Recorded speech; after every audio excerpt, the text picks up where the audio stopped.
Hey everyone, it's January 17th. It's about 66 degrees out today, and it is absolutely beautiful. It feels even warmer than that in the sun. But anyway, I've been kind of dragging my feet, and I wanted to do a quick video. I need to clean up the road a little bit. There's a couple spots that are pretty bumpy, and I'm not going to bother using the tractor because unfortunately for a job like this that just needs to be cleaned up, stuff needs to be leveled off, actually the four-wheeler works better. And this is what I use. I use this drag here, and this thing is absolutely great. I forget exactly what they call this, but anyway, this is basically like a two-way drag. You can leave it in this position and you can see these steel tines dig into the ground. So basically what it does is it rips the ground up a little bit and it evens stuff out, and it does an amazing job at it. So the other thing you can do with this, you can see I have this old pipe welded together. This was part of an implement I tried to make. It did kind of work for a while, but it was really hard to pull. So anyway, I put it on top of this, and this prevents these giant links from flipping over, because if you don't have this on, this thing is like almost useless. You have to go so slow, and even then it's gonna like flip over and bunch up. So I just have that pipe there as like a frame to hold it in place so it doesn't you know, roll over onto itself and get all bunched up. But anyway, if that wasn't there, the other use for this is you flip it over and you drag it, and now those tines would stick up in the air, and this side would smooth everything out. With the way I have it set up, it would kind of smooth out, but you know, with this in the way, it kind of messes that up.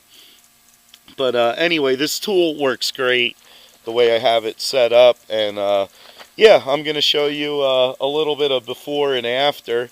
And I also wanted to show you my Sportsman. This is a 2002 Sportsman, and yeah, today's video will kind of be will it start, because she's really sat for a long time. And you know, it is winter, even though it is nice out today. It is a beautiful day. Great day to go for a ride. So I kind of get something done, and I actually get a little bit of enjoyment for once. And this past year, I forget when it was, I put new tires on this a little while ago, and I'm really happy with them. They're really awesome. I pulled this other drag around quite a bit before I got the new tractor, and I'm really impressed with how well these tires have held up so far. And yeah, you can see a choya stuck in there.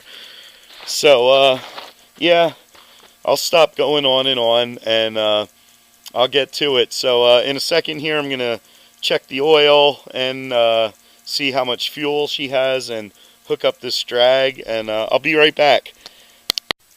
Alrighty. I always leave the fuel to this on.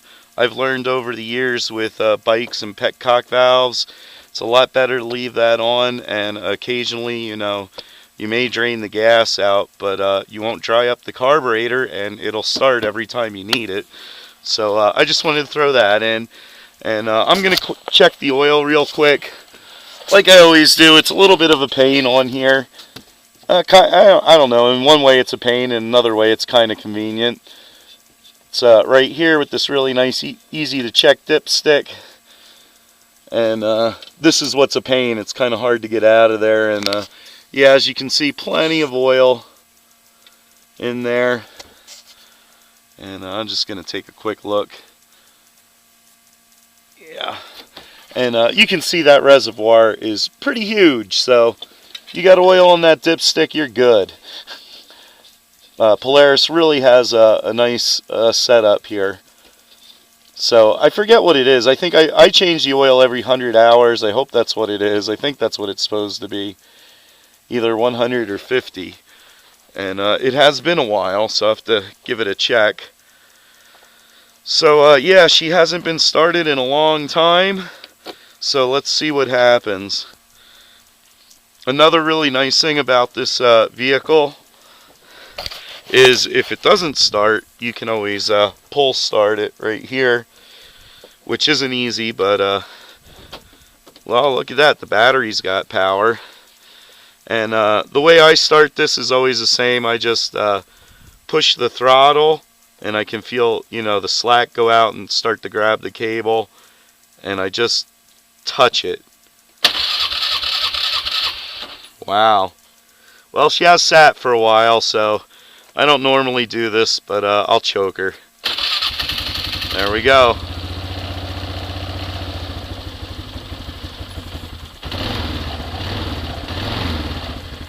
And it's real important on these vehicles to have it in neutral, because they are, you know, they can be a little hard to start, and you go to give it gas and it's in gear, and you know, that wouldn't be good. That can definitely get you in some trouble.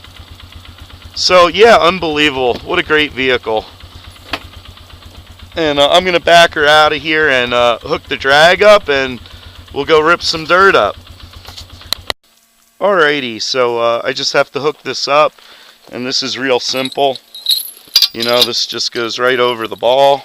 Let's see if I can, looks like I'm going to have to move it a little closer. And as you can see, I have a custom bumper on here. This was put together so eventually I could put an electric jack in here and raise different implements, because the four-wheeler has been quite a reliable vehicle, especially for cleaning up the yard and stuff. It's been great. So anyway, I got this hooked up. I'm gonna go down to the trouble spot, show you the before, and get a little footage of it evening stuff out, and then show you the after. So be right back. But I wanted to show you another interesting little feature that my four-wheeler has. It's this rebar in the front. You might be wondering what that's for. It's some rebar welded to chain. That is my custom homemade tow bar. So I can hook this up right to the RZR, and I can tow the four-wheeler with me. So yeah, it should be pretty exciting. One of these days I'm going to take both of these vehicles out to the side of the road and try and get some tourists to take pictures and maybe do a little rental thing. So yeah, that'll be coming up. But yeah, I just wanted to go over that, since that's a little unusual. And I do love the four-wheeler, so it'll be great to get a little bit of a ride in today. That's enough about that. I'm going to start her up and take her down the road, so see you in the next one. Alrighty, it looks like it's definitely warm enough, so I took my sweatshirt off, and I'm going to fire up the four-wheeler, and we're going to finally get to work here.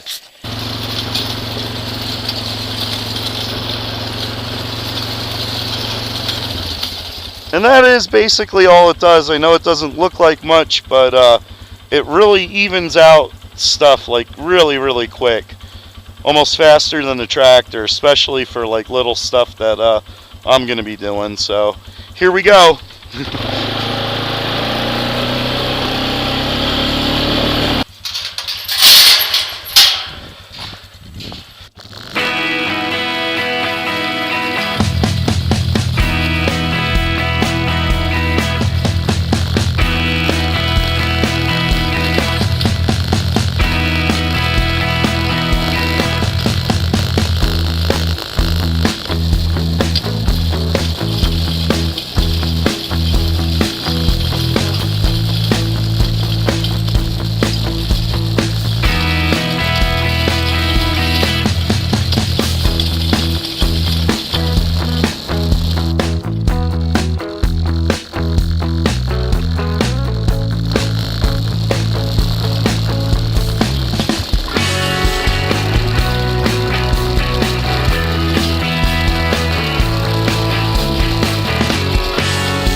Hey there, Jakey boy.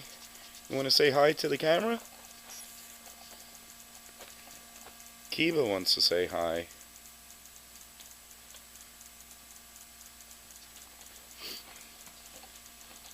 Hey there, pretty girl. So that's Jake and Kiba, my buddy George's horses. So there's a little bonus video for you. Alrighty, I'm just about at the spot that's like really bumpy and pretty hard to go over in the Suzuki. It really gets bounced, and the Saturn goes through this no problem. But yeah, I'm just going to drive through it so you get an idea of the before. And yeah, let's check it out.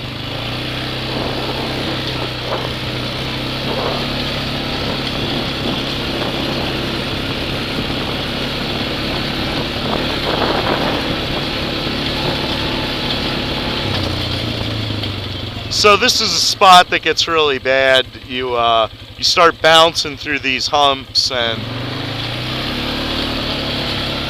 by the time you get down here, it's pretty rough.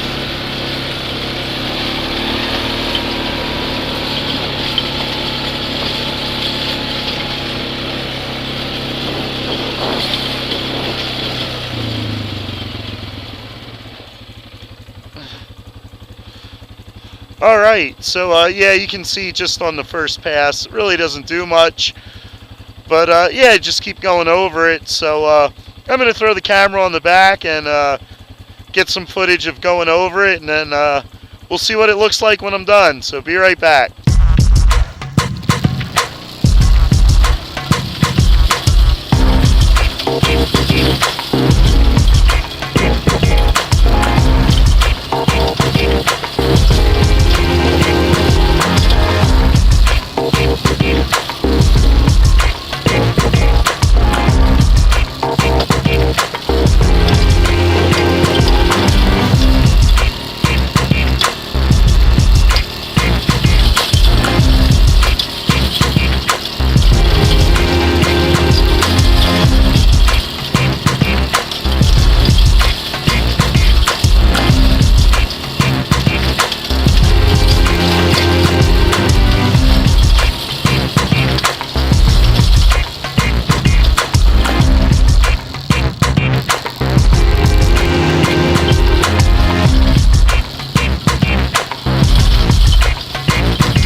Alrighty, I think that's going to do it for today. Yeah, you can see I've gone over it a bunch of times and not too much is changing.